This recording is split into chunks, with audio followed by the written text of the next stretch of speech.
Oi, pessoal, tudo bem? Meu nome é Tayana, sou professora de ciências e hoje nós vamos falar das teias alimentares. O que tem de diferente entre a cadeia alimentar e a teia alimentar?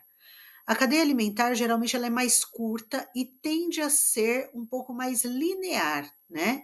Ou seja, aqueles exemplos clássicos que nós temos. A grama, serve de alimento para o coelho, que serve de alimento para a raposa, que serve de alimento para a onça.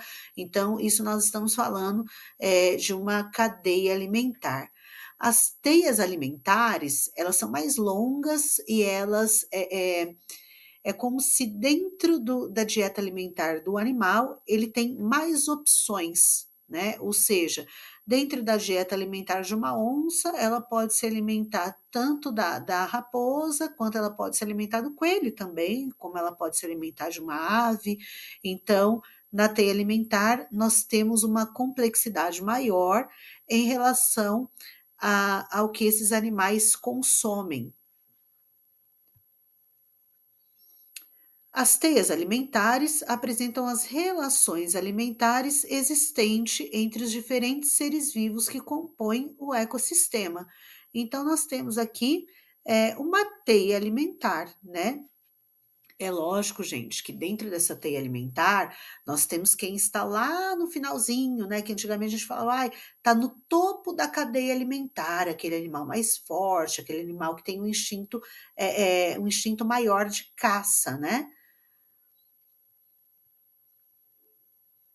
Ó, o que eu falei, diferente da cadeia alimentar, que apresenta uma sequência linear, as teias alimentares relacionam as múltiplas conexões entre as cadeias. Ou seja, a cadeia ela é mais curta, mas ela também se relaciona com outras cadeias. Isso vai depender da dieta alimentar de cada animal. Quando o organismo participa da cadeia alimentar, ele ocupa diferentes lugares e é o mesmo que dizer que ele ocupa diferentes níveis tróficos, né? Então, dentro da cadeia alimentar, ele tem diferentes posições, como eu dei o exemplo da onça aí. Então, ela pode comer tanto a raposa quanto o coelho. Só que se ela se alimenta do coelho, ela é um consumidor secundário dentro do nível trófico. Se ela se alimenta da raposa, por exemplo, ela pode ser um consumidor terciário, né? Então, dentro do nível trófico, ela é um consumidor terciário, tá? Então, tudo depende da sua posição dentro do consumo de uma teia alimentar. Então, um mesmo animal participando de uma teia alimentar, ele pode ser tanto consumidor primário, ou melhor, né, no caso dos carnívoros, né, ele pode ser tanto consumidor secundário, terciário, quaternário, enfim, tá?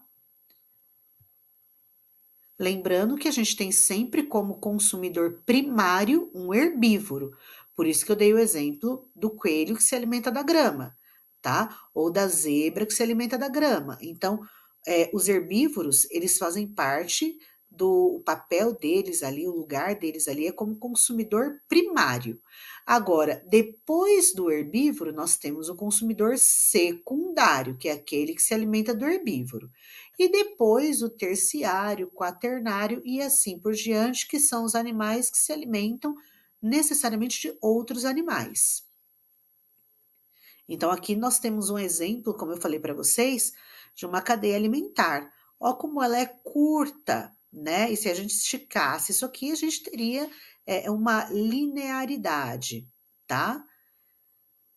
Então, nós temos aqui os produtores, o consumidor um, que é o gafanhoto, o consumidor secundário, que é uma rã, né? Depois nós temos a cobra que se alimenta da rã e o gavião que se alimenta da cobra. E aí, lá no final da cadeia alimentar, nós temos os fungos que vão se alimentar do corpo desse gavião aqui, dessa ave, tá? Então, produtor, planta, consumidor primário, né? O gafanhoto, que é um herbívoro, consumidor secundário, que é o caso do sapinho ou da rã, que se alimenta do gafanhoto, terciário, a cobra, que se alimenta do sapo, e quaternário, o gavião que vai se alimentar da cobra. Agora, observem a teia alimentar, né? Eu tenho aqui o produtor, que é a grama, que pode servir de alimento para um gafanhoto, para um roedor, no caso aqui, um ratinho ou um coelho. Então, nós temos aqui três consumidores primários, que são os herbívoros.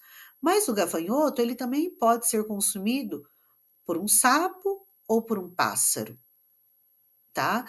Então vocês veem que aqui dentro nós temos diversas cadeias alimentares que se relacionam, e aí a gente tem esse monte de setinha aqui, que é diferente desse primeiro slide apresentando uma cadeia alimentar. Então tem o que eu falei, a linearidade, tá?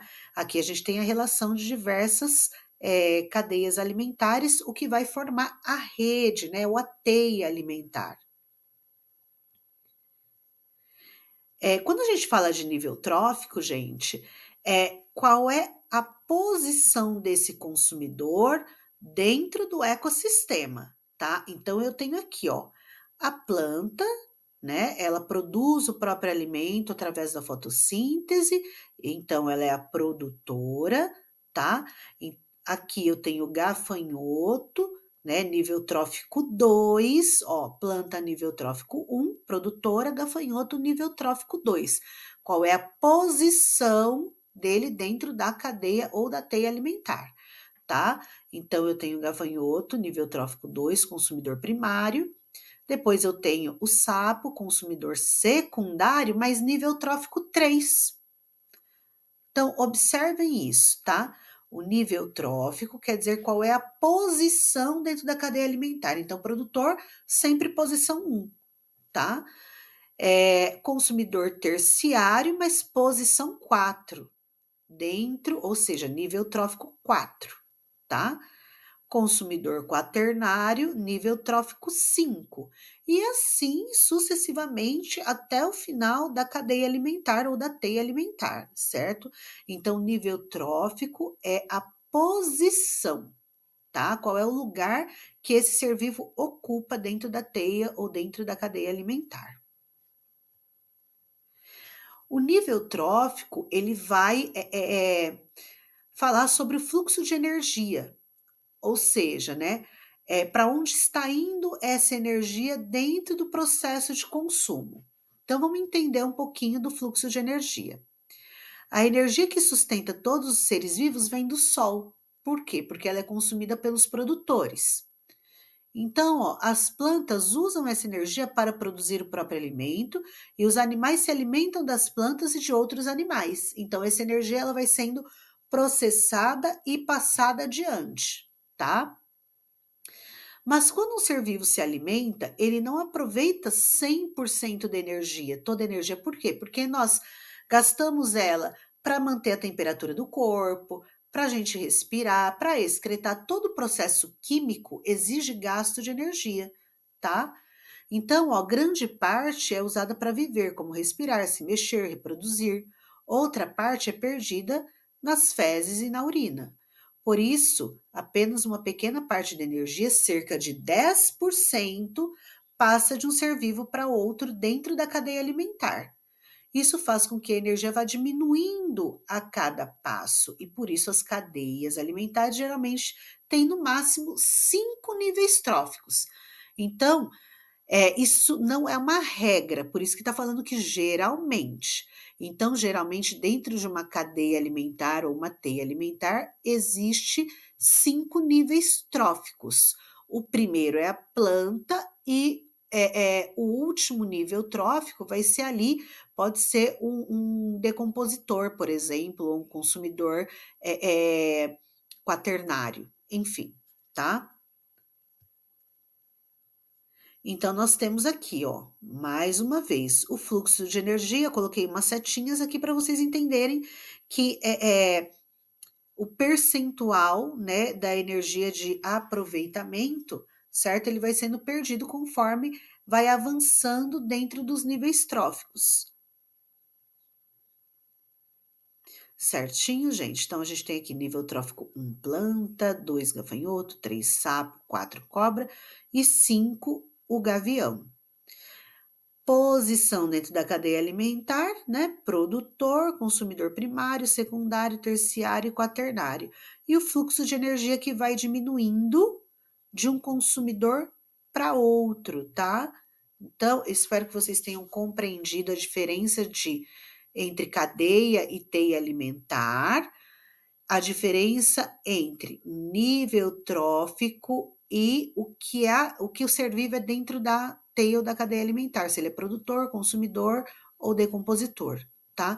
E como que esse fluxo de energia ele vai sendo transferido, lembrando que não tem 100% de aproveitamento, porque essa energia ela vai sendo perdida por conta do próprio processo metabólico para manter a vida, tá? Então é isso, gente.